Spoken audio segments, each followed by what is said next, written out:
I was building a dream, and so I followed the mark. Oh, hey there. Just hanging out in front of my new home. There was earth You to see, plow. ever since the Depression came and hit our town, or our country, I got laid off from my job and I don't have any more money, and if I don't have any more money, I can't really afford to live in that old house that I had, that bedroom and a kitchen and everything. Instead, I live here. What's that you say? Does this place look familiar? Have you seen this in a picture before? Is that it? That's right, it's a Hooverville. And we're going to get into the Hoovervilles and why we want to call them Hoovervilles because of our lovely president later. But here today, I'm here to tell you about the effects of the Great Depression, how it affected society, and how the government responded, and how the government was affected by it too. So, start off. Black Tuesday and Black Thursday happened, not to be confused with Black Friday. Completely different. What's something that's after Thanksgiving. They hit, and the stock market crashed. The banks went bankrupt. Seems kind of weird. And now we don't have any more money. Businesses and factories closed down. Where did I work? I worked in New York City, like a lot of people during this time. We all worked in the cities, and we all relied on factory jobs. But when factories close because they don't have any more money, guess what they're going to do to us that rely on their jobs?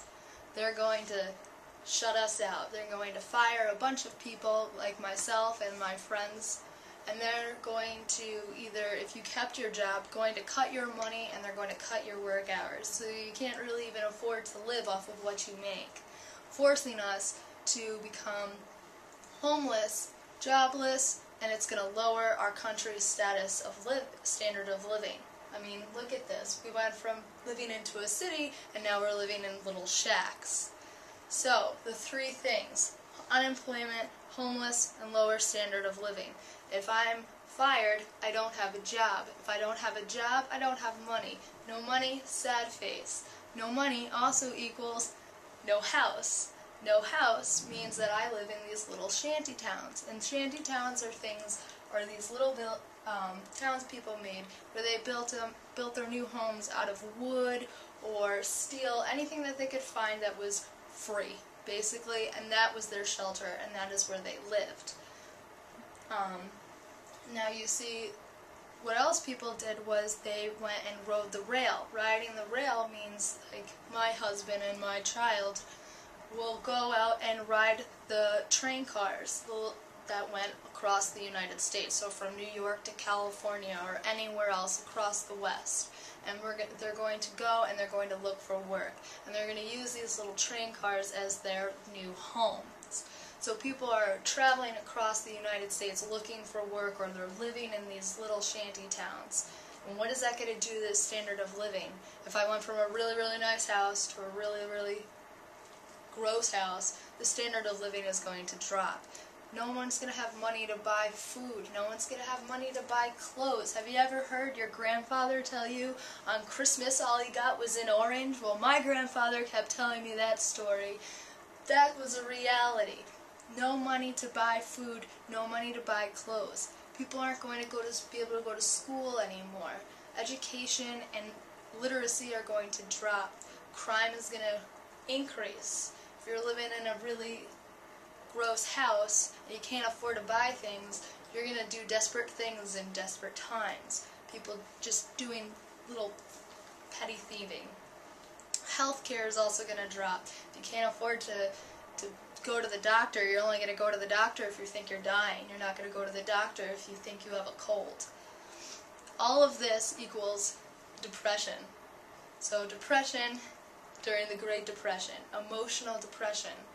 And what do people do when they're depressed or when they're sad? They want to do something that makes them feel better, makes them not remember and think about it. So during this time, media and sports also increased dramatically. Movies were being made, people were watching baseball and other sorts of sports and getting very involved in that, because that was like an escape. I don't have to think about living in this little shanty town.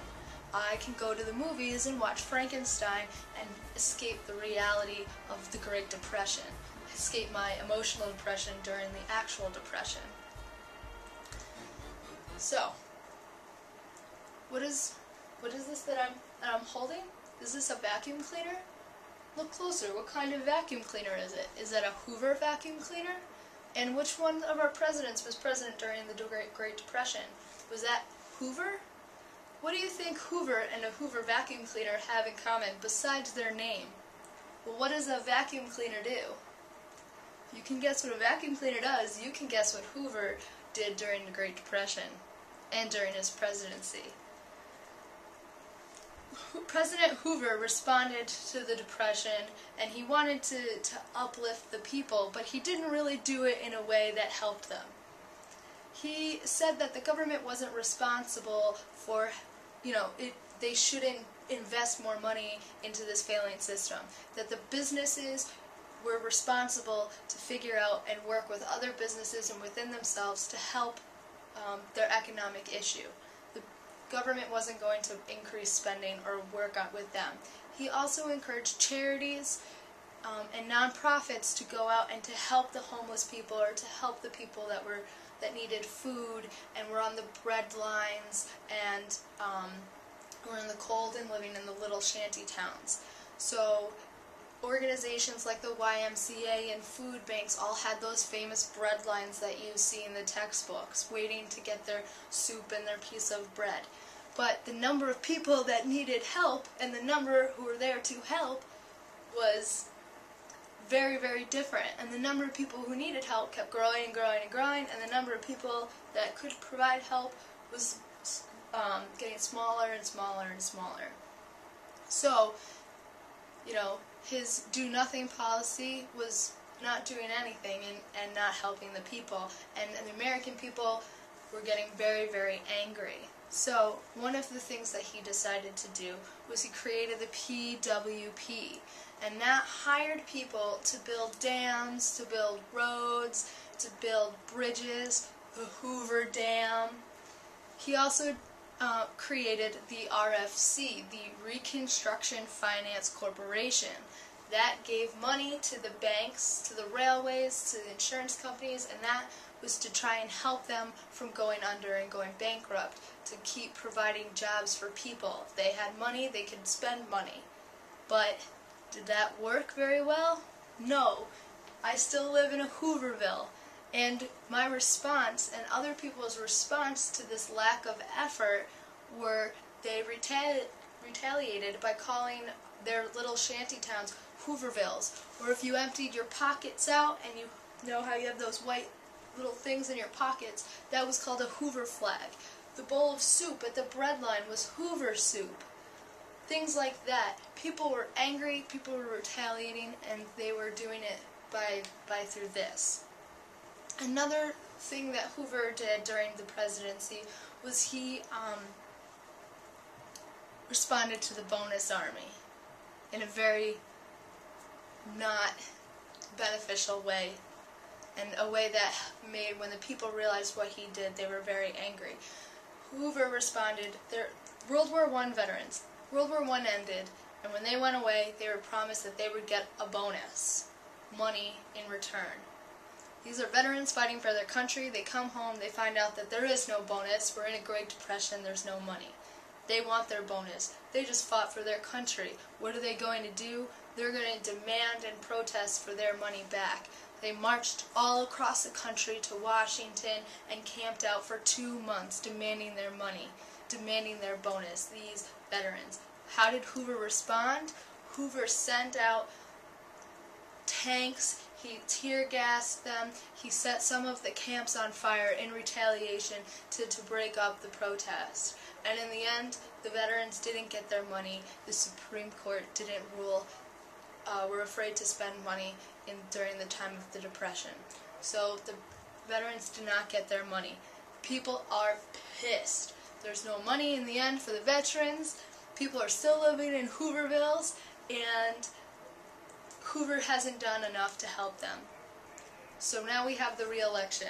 We need a superhero, someone to save the day, someone like FDR. FDR comes in, and he's our superhero. He wins and sweeps the country away during the election. Hoover is out of the picture. Hoover is done. We have FDR, and his policy. Relief, Recovery, Reform, RRR, and the New Deal. He helped the people. He created jobs. He increased the role of government. The government's role in people's lives is going to go up dramatically because of the different programs. And what are those different programs called? The SSA, the CCC, the AAA, the alphabet soup.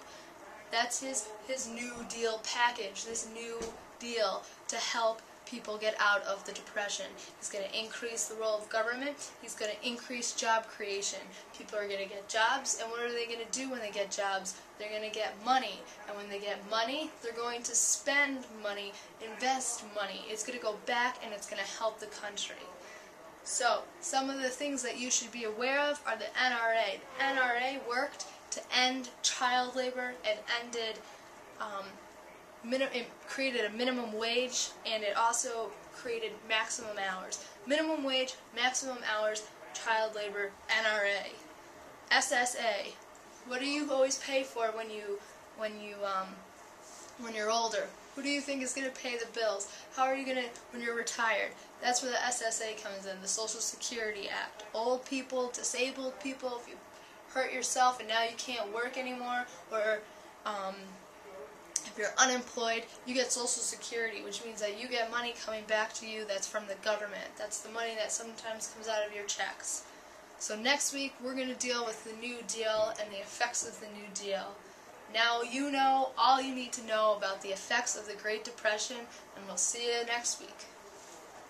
That's everything that happened in my life right up to the time I got this phone call. So how do you know so much about American history? I pieced it together mostly from sugar packets.